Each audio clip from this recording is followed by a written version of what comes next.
All right, so are you ready to unpack this? I am so ready. Okay, good. Because today we're tackling a question I've seen everywhere. Can you actually really learn to code if you only have a few hours a week? For a And few hours. yeah, no, it's kind of a big one. And the source material for this deep dive is an article from Algocademy. Of course it is. Well, yeah, I mean, they're a coding education platform, so, probably a little bit biased. But that's why you're here to give us, the real talk. And we'll see if they're being honest or just trying to sell us something. Exactly. Okay, so the article starts out by talking about the typical coding journey. Yeah. Breaks it down into those stages: beginner, intermediate, advanced, expert, the whole deal. And they're saying that each level takes more time, of course. But here's the thing. They say You can actually achieve all of it all of this. on a limited schedule. Even with a limited schedule. Yeah. So It's fascinating, right? it is fascinating, but is it realistic? I mean, Right. that's the big question. Yeah. Well, what I think is interesting is that they're not just saying it's possible. They're saying it's better, Oh, really? advantageous. Okay. They argue that focusing on high quality learning in shorter bursts, it can actually be more effective than trying to cram everything in. Okay, I am intrigued. I'm not going to lie, but I also know that a lot of people are listening right now and thinking, Thinking this is just a really clever way to get us to buy their platform. yeah, basically. That's fair. But, there is some learning science behind this that we can look at. Oh, really? Okay. Yeah. I mean, you talk about active learning, right? You're actually writing code instead of just passively reading about it, Right. which I think we can both agree is Way more effective. way more effective. Yeah. Yeah. And then there's micro-learning, breaking down those complex topics into smaller pieces, bite-sized pieces, so Yeah. you can fit them into... Oh, so it's not about just the time you put in, but how you use the time? Totally. And this is where it gets interesting for you, the listener. Think about your own study habits. Mm-hmm. Are you the kind of person who can sit down for hours and just passively absorb information? Oh, God, no. Or do you prefer to learn by getting your hands dirty experimenting? Hands-on for sure. Yeah. If I try to do passive learning, I just end up daydreaming about my next vacation. Yeah, totally. Yeah. I get that. So if you're like that, then this might be the perfect approach for you. Okay, that makes sense. And, even if we don't end up endorsing Algocademy, there are some universal strategies here that could be helpful. Definitely some good stuff in here. So let's get practical. What are some of these strategies? One of the biggest pitfalls they address is setting unrealistic goals. Ah. You have to break down this huge idea of learning to code into these smaller goals that you can actually achieve in a short amount of time. So instead of being I'm going to be a coding whiz in a month, you're saying this week I'm going to master the basics of HTML or something. Exactly. Set yourself up for those small wins to keep you motivated. That makes sense. And it's not just about the big pictures goals. You have to find ways to fit learning into your existing routine. Oh, this reminds me of something I started doing recently. Instead of mindlessly scrolling through social media while I'm waiting for my coffee in the morning, You're coding. I'm doing a quick coding quiz or watching a tutorial. It's crazy how much you can learn in those little Totally. 5 minutes. 5 minutes here, 10 minutes there. Yeah, it adds up. Okay, so you're already ahead of the game. I'm trying. That brings us to active recall. Okay, yeah, I've heard of this, but honestly, it always sounded kind of boring to me. No, not at all. It can be fun. Really? The idea is you force yourself to remember the information instead of just rereading it. So I explain it to someone else or... Yeah, or just quiz yourself. Oh, if I just learned about variables in JavaScript, I could try to explain it to my dog. You could, but maybe start with a human. Yeah, he's a good listener, but... But he might not be able to give you coding advice. True. But the idea is the same. You're solidifying that information in your memory. Okay, I'm with you. And speaking of making things easier, that's where AI comes into play. Oh, yes. AI, the robot overlords everyone's talking about. I mean, should I be worried that AI is going to replace me as a podcast host? Not yet. I don't think so. Okay, good. But AI is definitely becoming this powerful tool in education, and the article highlights how it can be super helpful for people learning part-time. Okay, I'm listening. What kind of AI magic are we talking about here? So imagine having a learning path that's just for you, tailor-made. Okay. So the AI algorithms can analyze your learning style, how fast you learn, what you're good at, what you struggle with. Oh, so no more feeling lost in this sea of tutorials. Exactly. It's like having a coding concierge. Yes, and that's just the start. They also talk about AI-powered coding assistants that can help you debug your code in real time. So it's like having an expert looking over your shoulder. Wait, so it's like having a personal coding tutor who's available 24/7. Pretty much.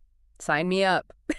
And there's more. They can adjust the difficulty of the materials as you go, so you're always challenged but not too overwhelmed. Okay, AI is sounding less like a robot overlord and more like my new best friend. Right. But I have to ask, is this all just hype? You know, are there real people out there who've actually made this part-time coding thing work? That's a great question. And they do actually share some inspiring stories in the article about people just like you who are busy juggling their lives and still made it happen. Okay, I need details. Give me the real-world inspiration. Okay, so there's Sarah. She's a marketing professional, 32 years old, and she decided to try coding. Okay. She dedicated just 5 hours a week to learning on Algo Academy. 5 hours a week, that's like less time than I spend watching Netflix. Exactly. It's about finding those pockets of time.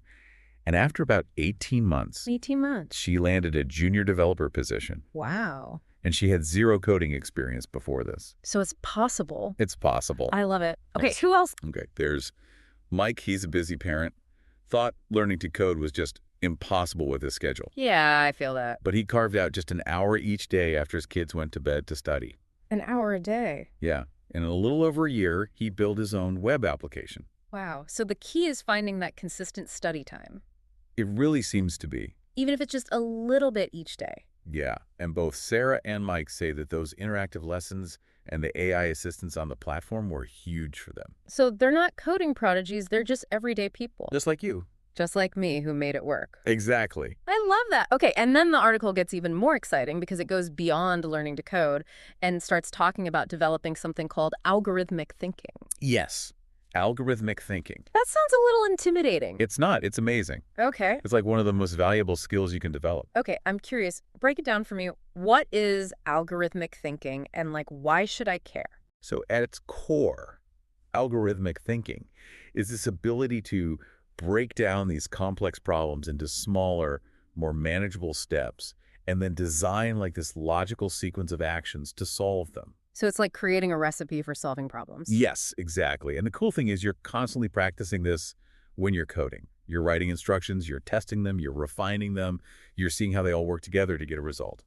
So learning to code isn't just about building websites or apps. It's about developing this like mental framework for solving problems in any area of life. Absolutely. And that's why it's such a good investment, even if you're not trying to get a tech job. Okay, I'm on board with the whole algorithmic thinking thing, but let's be real. A lot of people who are interested in learning to code, especially part-time, they're hoping to turn it into a career. Of course. And the article says part-time learning is enough to get you there, although it might take a bit longer. So it's not about cutting corners. It's about finding a path that fits your life. Exactly. And they give some practical advice about how to make the most of your part-time learning. You know, like building a portfolio and mastering those coding interview questions. Okay, I'm ready to hear more. But before we get ahead of ourselves, I think we need to talk about the fact that part-time learning, it's flexible, but it also has its own challenges. For sure. In the next part of our deep dive, we'll explore those challenges and give you some strategies to overcome them. Stay tuned, folks. We'll be right back with more insights into the world of part-time coding education. Okay, so we're back and ready to dive even deeper into this whole part-time coding thing. Yeah, let's get real about the challenges because it's not always going to be easy. Definitely not a walk in the park. So let's tackle those hurdles head on. What are some of the biggest things people struggle with when they're trying to learn to code, in those stolen moments throughout their week? But one of the most common things is staying motivated. It's easy to be super excited at the beginning, Oh, yeah. but then life gets in the way. Work, family, all those commitments. Yeah. Tell me about it. I've started so many online courses, and then They just fizzle out. they fizzle out completely. My good intentions disappear somewhere between laundry and, life. I totally get it. And the article actually has some good tips for dealing with that motivation dip. Okay, lay them on me. I need all the help I can get. Remember those mini goals we talked about? Yeah.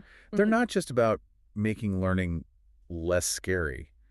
They also help you feel like you're actually accomplishing something. Right, because every time you hit one of those mini goals, it's like a little Victory. Yeah, a little boost. A little dopamine hit. Exactly. Like leveling up in a video game. Speaking of video games, some platforms actually gamify the whole learning process. Yeah. Points, badges, leaderboards. Wait, hold on. Learning to code while slaying virtual dragons. If that's your thing, I mean, I'm not opposed. it's worth checking out. Oh, But even if you're not using a platform like that, the article talks about creating your own reward system. oh, I like that. Like maybe you treat yourself to a fancy coffee after a good study session. Or, plan a fun outing when you hit a big milestone. I could get behind that. Make it feel less like a chore and more like a fun Yeah, challenge. exactly. Okay, but motivation is just one part of it, right? Yeah. What about remembering all this stuff? I feel like I have a terrible memory. Ah, yes, the information retention problem. That's a big one, especially when you're learning in those short bursts. Right, because you learn something and then you don't come back to it for a few days and it's like, poof, gone. Gone. So the key is to move beyond passive learning. Okay. You have to force your brain to work. So no more just like reading and rereading the same paragraph and hoping it'll stick? Nope, you got to do more than that. Remember active recall, where you explain the concepts without looking at your notes? Right, right. That's your secret weapon. It's like a workout for your brain. Exactly. And here's another one, spaced repetition. Okay, I've heard of this, but what does it actually look like? So you learn something new. You review it a few hours later, then again the next day, and then maybe a few days later. So you're spacing it out. You're spacing it out, and that helps move that information from your short-term memory to your long-term memory. It's like learning a new language. You don't just memorize a list of words once and then you're fluent.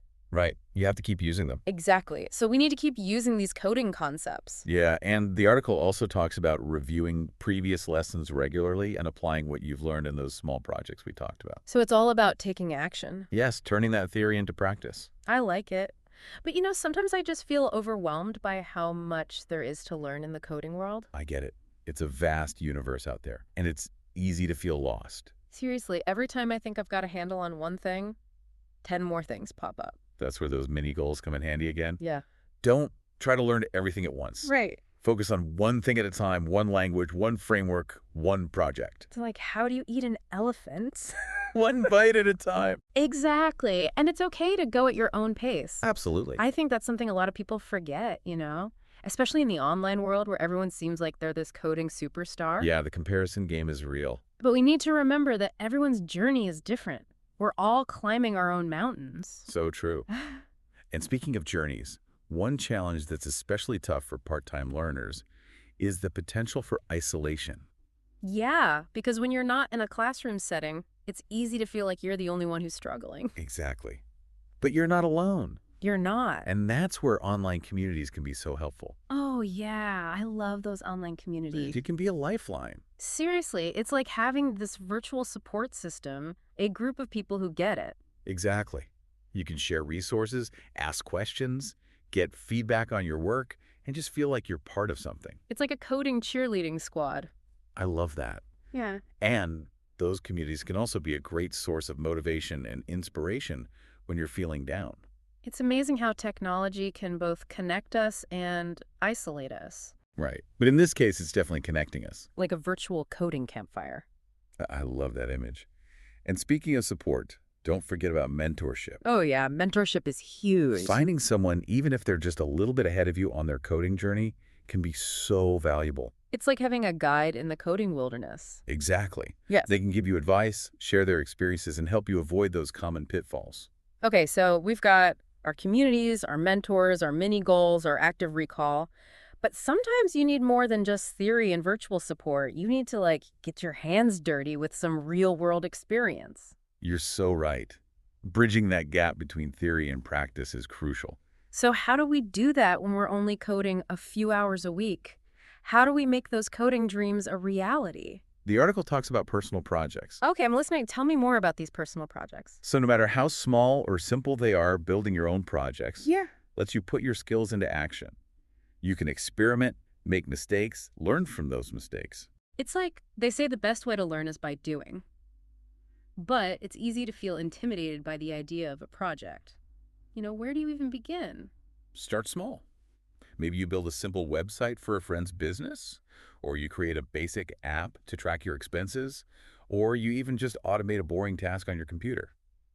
So it's about finding those projects that you're actually excited about. Exactly, something that motivates you and lets you use what you're learning. I like it. So we're turning those coding dreams into reality, one small project at a time. Exactly. And what about building a portfolio? Should part-time learners be thinking about that? That's a good question. The answer is yes. Even if you're not looking for a job right now, a portfolio is a great way to show off your skills and your progress.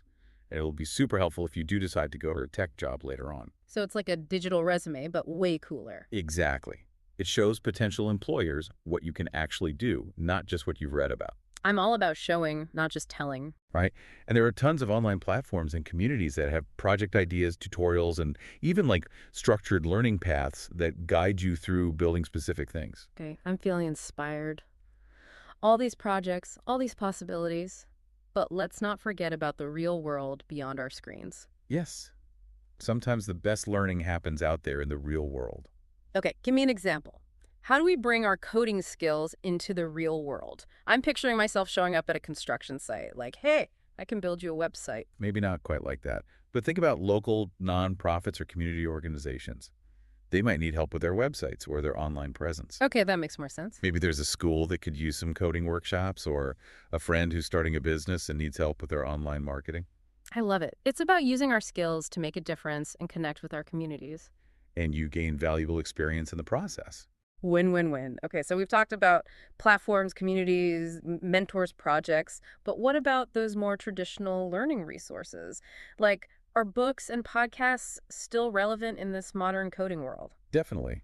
Those interactive platforms and online communities are amazing for getting started, but there's still so much value in those deeper resources. So it's like a supplement to all the other stuff. Exactly. It's about finding the right balance for you. Okay, I'm with you. So we can have our interactive platforms and our deep dives too. Exactly. All right, so we've got our platforms, our communities, our mentors, our projects, our books, our podcasts. Is there anything else we need to add to this coding toolkit? Well, this might sound a little meta, but the article recommends checking out coding podcasts. Wait, are we suggesting people listen to a coding podcast while they're learning to code? It might sound weird, but think about it. They can offer a different perspective, a different way of explaining things that might click for you. Okay, I'm open to it. What else? And if you're a visual learner, don't forget about YouTube tutorials. Oh yeah, YouTube is a goldmine. They can be super helpful for understanding those tricky concepts. It's like having a personal coding instructor right there on your screen. And don't forget about those coding blogs and newsletters. They can keep you up to date on all the latest stuff. So it's all about staying curious and informed. Exactly. Okay, I think listeners are now armed with a ton of resources and strategies for tackling this whole part-time coding thing.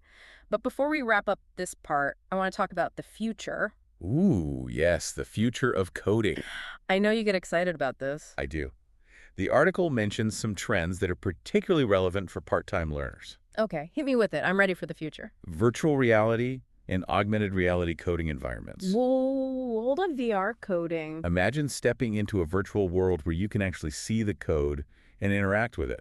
That sounds like something out of a movie. Instead of just staring at lines of code on a screen, Yeah. you could be building things in this virtual space. Okay, my mind is officially blown. What Yeah. else? Well, AI is going to get even more sophisticated. So imagine having an AI tutor that can not only check your code, but can also understand how you learn what your goals are, even your emotional state. Okay, that's both amazing and a little creepy. I know, right? And then there's the growing connection between coding education and real-world projects. So we're talking about learning by doing real work. Exactly. You could contribute to open source projects, work on real applications, or even collaborate with professionals. Okay, the future is sounding pretty awesome. But let's bring it back to the present for a second. Okay. We've covered a lot of ground in this deep dive. So what are the key takeaways we want our listeners to remember? So first of all, it's totally possible to learn to code part-time, even if you only have a few hours a week. Right. It's not about becoming a coding wizard overnight. It's about consistency and strategy. And don't forget about building that support system. Yes, your coding crew. Your coding crew, exactly. But before we wrap up this part, I want to go back to the why. The motivation. Yeah, why are people choosing to learn to code part-time? Well, for a lot of people, it's just practical. Life is busy. So true. You know, jobs, families, commitments. It can be hard to make time for a full-time program. Yeah, that's definitely been my experience. So part-time learning lets you fit coding into your life without having to put everything else on hold. Okay. Flexibility makes sense. What other reasons are there? Well, for some people, it's about the cost. Part-time programs and online resources are often way cheaper than full-time options. That's a big factor for a lot of people. It is. And it means you can try out coding without making a huge financial commitment. Right. Dip your toes in the water first. Exactly. And then there's the fact that part-time learning can be less intense, Oh, less pressure. less pressure, which can be really helpful if you're new to coding or if you just don't want to feel overwhelmed. I like that. A more relaxed approach. But of course, there's some downsides too. Okay, let's talk about those. One of the main ones is that it takes longer. Right. You're not going to learn as quickly. If you're someone who likes to move fast, you might find it frustrating. So it's about knowing yourself and your learning style. Exactly. And another potential downside is that there's less structure and accountability when you're learning on your own. So you need to be more self-disciplined. Yes, if you need someone to push you, you might have to create your own deadlines and systems. Okay, so it's not a perfect solution for everyone. No, but it can be a great option for a lot of people. All right, and before we move on, I want to touch on algorithmic thinking one more time. Yes, I love this topic. Why is this skill so valuable both for coding and for life in general? So algorithmic thinking is about breaking down complex problems into smaller steps and then figuring out the logical order to solve them. So it's like coding, but for everything. Exactly. It's the foundation of coding, but it's also useful for planning a trip, organizing your finances, making decisions. Okay, I'm starting to see the connections. Give me a real-world example. Let's say you're planning a trip. You have to figure out your destination, your budget, your transportation, your itinerary. It can feel overwhelming. Yeah, definitely. Yeah. But if you break it down into smaller steps, research flights, book accommodation plan activities, it becomes more manageable. Okay, so it's about creating order out of chaos. Exactly. And when you learn to code, you're constantly practicing this skill. Because you're writing code, testing it, debugging it. And that process of thinking logically, solving problems, and trying different things is super valuable no matter what you do in life. So learning to code is about more than just the technical skills. It's about developing a way of thinking. I love that. Okay, and now I want to talk about one of the biggest challenges for part-time learners, What's that? getting practical experience. Yeah, it's one thing to learn the theory, but it's another thing to actually use it. Right, and it can be hard to get that experience when you're not working in a tech job. Absolutely. But the article has some suggestions. Okay, lay them on me. Personal projects. Personal projects again. They're so important. You did. Even small projects give you a chance to apply your skills. Experiment, make mistakes, and learn from them. It's all about learning by doing. But I know a lot of people feel intimidated by the idea of a project. Where do you even start? Start small. Build a website for a friend, create a simple app, automate a boring task. Yeah. The point is to find something that you're interested in and that lets you use what you're learning. So find your passion project. Exactly. And don't forget about building a portfolio. Even if you're not looking for a job right now, it's a great way to show off your skills. Like a digital resume, but better. And there are lots of resources online that can help you come up with project ideas and learn how to build specific things. Okay, and what about getting experience outside of our computers? The article talks about volunteering. Volunteering. Yeah, think about local organizations that might need help with their websites or their tech stuff. Okay, so like helping a nonprofit with their website. Exactly. Yeah. Or maybe there's a school that needs coding workshops. You can use your skills to make a difference and gain experience at the same time. I love that. So we've got platforms, communities, mentors, projects, volunteering.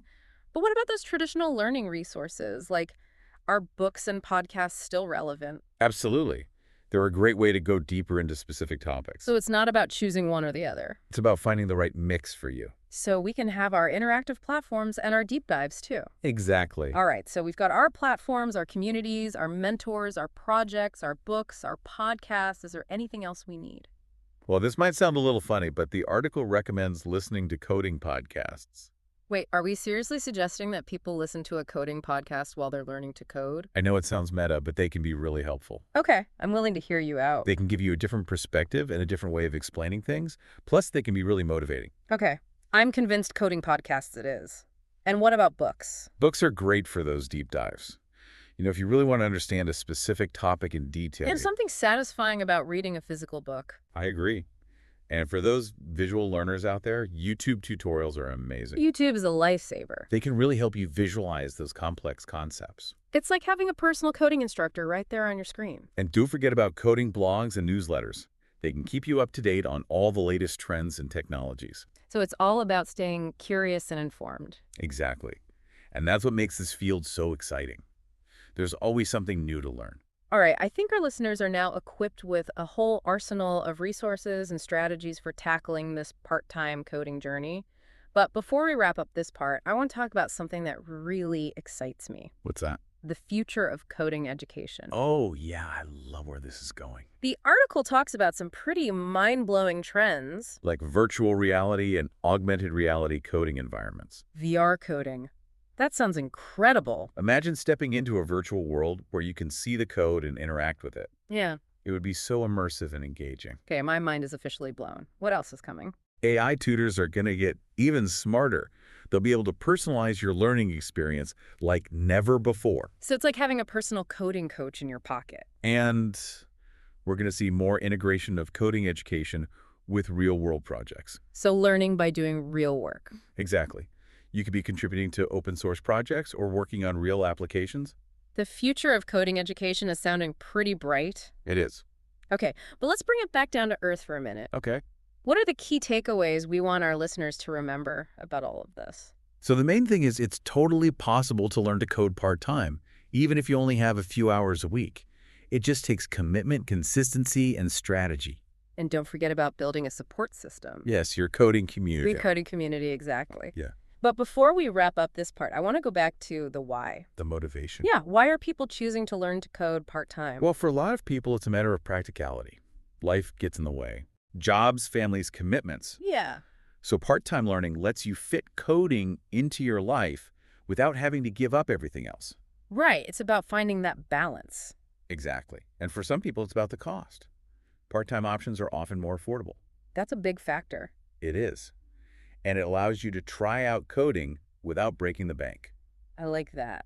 And then there's the fact that part-time learning can be less intense. Less pressure. Less pressure, which can be really appealing for some people. But there are some downsides too, like the slower pace and the potential for less structure. So it's about knowing yourself and your learning style. Exactly. Okay, and before we move on, I want to touch on algorithmic thinking one more time. Yes, one of my favorite topics. Why is this skill so important? So algorithmic thinking is about breaking down problems into smaller steps and finding the logical order to solve them. Like a recipe for problem solving. It's essential for coding, but it's also useful for so many other things in life. Give me an example. Let's say you're planning a trip.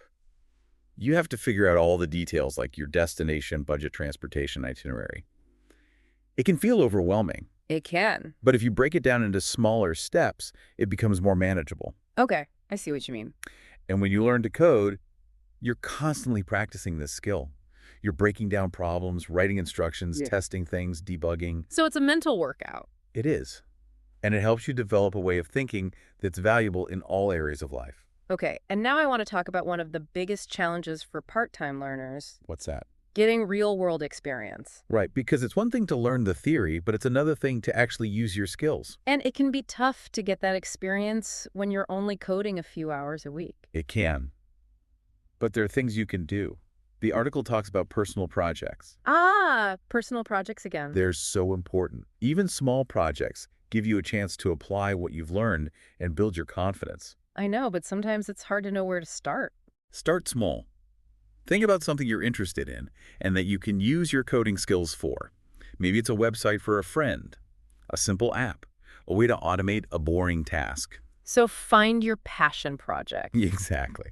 And don't forget about building a portfolio. It's like a showcase for your skills. And it's a great way to impress potential employers. And there are tons of online resources that can help you come up with project ideas and learn how to build specific things. Okay. And what about getting experience outside of the online world? Volunteering is a great option. Volunteering. Yeah, think about local organizations that could use your help. Maybe they need a website or help with their social media. So using your skills to make a difference. Exactly. And you'll gain valuable experience in the process. That's a win-win. Okay, so we've talked about platforms, communities, mentors, projects, volunteering.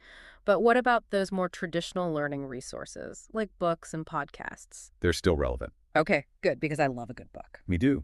They're great for those deep dives into specific topics. And podcasts are perfect for learning on the go. Exactly. It's all about finding the right mix of resources for you. Okay, so we've got our platforms, our communities, our mentors, our projects, our books, our podcasts. Anything else we need? Well, this might sound a little funny, but the article recommends listening to coding podcasts. Wait, are we seriously suggesting that people listen to a coding podcast while they're learning to code? I know it sounds meta, but think about it. They can offer a different perspective, a different way of explaining things that might click for you. Okay, I'm willing to try it. What else? And if you're a visual learner, YouTube tutorials are your best friend. YouTube is a lifesaver for visual learners. They can help you see those complex concepts in action. It's like having a personal coding instructor right there on your screen. And don't forget about coding blogs and newsletters. They can keep you up to date on the latest trends and technologies. So it's about staying curious and staying informed. Exactly. And that's what makes this field so exciting. There's always something new to learn. All right, so we've covered a lot of ground in this deep dive. We've talked about the challenges, the strategies, the resources, and the amazing possibilities that come with learning to code part-time. But before we wrap things up, I want to talk about one more thing. What's that? The future of coding education. Oh, yeah, I love thinking about the future of coding. The article mentions some trends that are going to change the game. Like virtual reality and augmented reality coding environments. VR coding. That sounds mind-blowing. Imagine stepping into a virtual world where you can actually see the code and interact with it. It would be so much more immersive than just staring at a screen. Okay, I'm officially intrigued. What else is on the horizon? Well, AI is going to play an even bigger role in education. Imagine having an AI tutor that can understand how you learn and personalize your lessons. So it's like having a personal coding coach. Exactly. And we're going to see more opportunities to learn by doing real work. So like contributing to open source projects or working on real applications. Possibilities are endless. The future of coding education is looking pretty bright. It is. Okay, but let's bring it back to the present for a minute. Fair. We've covered a lot of ground in this deep dive. So what are the key takeaways we want our listeners to remember? So the main thing is that it's totally possible to learn to code part-time. Yeah. It takes effort and dedication, but it's achievable. And don't forget about building a support system. Your coding community. Your coding community is crucial.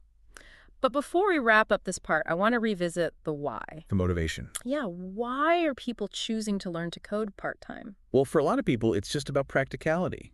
Yeah. Life is busy, and they need a flexible way to learn. Right. And for some people, it's about the creative possibilities of coding. It's like a form of self-expression. And for others, it's about career advancement. Coding skills are in high demand. And then there's the intellectual stimulation that comes with learning to code. It's a challenge, but it's also really rewarding. But are there any downsides to this part-time approach? Well, one of the main ones is the slower pace. Right. It takes Yeah. longer to learn. And another potential downside is the lack of structure. So you need to be self-disciplined. Exactly. Okay, and before we move on to the final part of this deep dive, I want to circle back to algorithmic thinking one more time. One of my favorite topics. Why is this skill so valuable? Algorithmic thinking is all about breaking down complex problems into smaller steps and finding the logical order to solve them. It's like a recipe for problem solving. And it's a skill that's useful for so many things in life, not just coding. Give me an example. Let's say you're organizing a big event. You have to figure out the logistics, like the venue, the catering, the entertainment, the guest list. It can be overwhelming, I can imagine. but if you break it down into smaller steps, it becomes more manageable. Yeah. Book the venue, hire the caterer, create the invitations, and so on. Okay, that makes sense. And that's what algorithm thinking is all about, breaking down complex tasks into smaller, more manageable steps. So it's about creating order out of chaos. Exactly. And when you learn to code, you're constantly practicing this skill. Because you're writing code, testing it, debugging it, and refining it. Exactly. And that process of thinking logically, solving problems, and iterating is incredibly valuable no matter what you do in life. So learning to code isn't just about the technical skills, it's about developing a way of thinking that can benefit you in all areas of your life. Exactly. Okay, so we've talked about the benefits of algorithmic thinking, but now I want to address one of the biggest challenges for part-time learners. What's that? Getting practical experience. Right, because it's one thing to learn the theory, but it's another thing to actually apply your skills in real-world situations. And it can be tough to get that experience when you're only coding a few hours a week. It can. But the article has some great advice for overcoming this challenge. Okay, tell me more. First and foremost, they emphasize the importance of personal projects. Personal projects again? Yes, they're so valuable. Even small projects give you a chance to put your skills into practice and build your confidence. But I know some people feel intimidated by the idea of starting a project. I get it. It can feel overwhelming. But the key is to start small. Don't try to build the next Facebook or Google right out of the gate. So what kind of projects should people focus on? Think about something you're interested in and that you can use your coding skills for. Maybe it's building a simple website for a friend, or creating a basic app to track your expenses. Or even just automating a boring task on your computer. Exactly. The point is to find something that you're excited about and that allows you to apply what you're learning. So find your passion project. Exactly. And as you work on these projects, don't forget about building a portfolio. Right, a portfolio is like a digital resume that showcases your skills. And it's a great way to impress potential employers. But what if you're not sure what kind of projects to build or how to get started? There are tons of online resources that can help. You can find project ideas, tutorials, and even structured learning paths that guide you through the process. So there's no excuse for not getting started. Exactly. And don't forget about the power of online communities. You can connect with other learners, get feedback on your projects, and find inspiration. Okay, so we've talked about personal projects, but what about getting experience outside of the digital world? Volunteering is a fantastic way to gain real-world experience and make a difference in your community. I love that idea. So how can people find volunteering opportunities that involve coding? Think about local organizations that might need help with their websites or social media. Maybe there's a school in your area that could use some coding workshops. So it's about using your skills to give back. Exactly, and you'll gain valuable experience in the process. It's a win-win. Okay, so we've covered platforms, communities, mentors, projects, volunteering. But what about those traditional learning resources like books and podcasts? Are they still relevant in the world of part-time coding education? Absolutely. They can be a great supplement to your online learning. So it's not an either-or situation. Exactly. It's about finding the right balance of resources for you. So we can have our interactive platforms and our deep dives too. Exactly. And speaking of deep dives, the article actually recommends checking out coding podcasts. Wait, are we seriously suggesting that people listen to a coding podcast while they're learning to code? I know it sounds a little meta, but think about it. They can offer a different perspective and a different way of explaining things that might click for you. Okay, I'm open to it. What else? And if you're a visual learner, YouTube tutorials are a must. YouTube is a lifesaver. They can really help you visualize those complex concepts. It's like having a personal coding instructor right there on your screen. And don't forget about coding blogs and newsletters. They can keep you up to date on the latest trends and technologies. So it's about staying curious and staying informed. Exactly. And that's what makes this field so exciting. There's always something new to learn. All right, so we've covered a lot of ground in this deep dive. We've talked about the challenges, the strategies, the resources, and the amazing possibilities that come with learning to code part-time.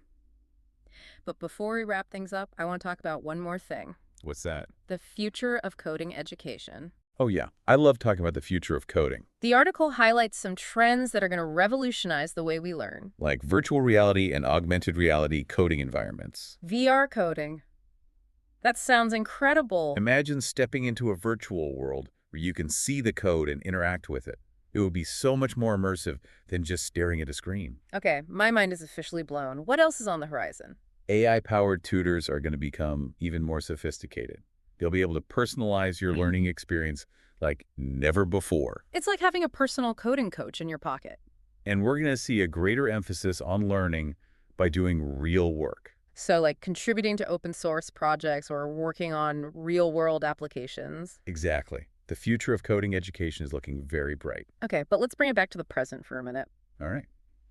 Host, speaker. All right, so we're back for the final part of our deep dive into the world of part-time coding education. And I think it's time to shift gears a bit, Okay, where are we headed? Let's talk about mindset. Mindset, okay. Because, learning to code even part-time, it can be tough. It can be really challenging, yeah. So how do we stay motivated? Yeah. How do we keep that coding fire burning? Well, one of the most important things is to embrace what's called a growth mindset. Okay, I've heard this term before, but can you break it down for me in the context of coding? Sure. So it's about viewing those challenges not as obstacles, but as opportunities to learn and grow. Okay, so instead of saying, I'm terrible at this or this concept is way too hard for me. Right, exactly.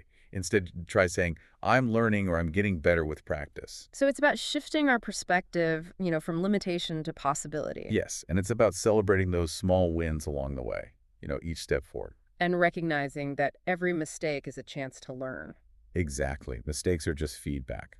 Okay, I like that. Yeah. It's like that saying mistakes are proof that you're trying. And encoding those mistakes can actually be really valuable. How so? Well, debugging, finding and fixing those errors in your code, it's a huge part of coding. Oh yeah, for sure. And that's where you really learn to think critically to solve problems. There's those moments when you're stuck, when your code just won't work. Those are the moments when you're actually growing the most. I never thought about it that way. Okay, so embrace the mistakes. Got it.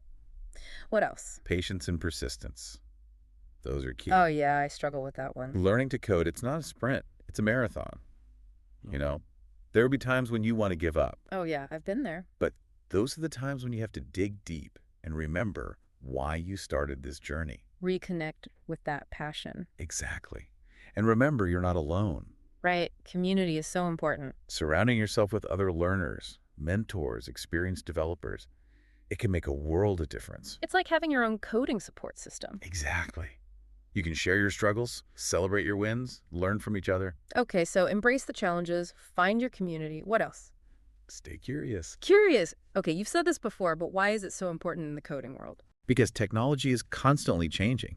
New languages, new tools, new trends. What's hot today might be old news tomorrow. So how do we keep up? How do we make sure our skills are always relevant? Be a lifelong learner. Okay, but how do you actually do that? Stay curious. Be open to new ideas. Be willing to learn and adapt. So coding is not about reaching a finish line. It's about the journey, the constant learning. Okay, I'm getting all inspired over here. But I think it's time to wrap up this deep dive. Right. Any final words of wisdom for our listeners? Learning to code, it's a journey, not a race. Find joy in the process, embrace the challenges, and never stop being curious. Beautifully said. And remember, you don't have to do this alone. Connect with other learners, find a mentor, and celebrate every victory along the way. You got this. Yes, you got this. Believe in yourself, trust the process, and never stop exploring the amazing world of coding. Happy coding, everyone. That's it for this deep dive into the world of part-time coding education. Until next time, fellow knowledge seekers.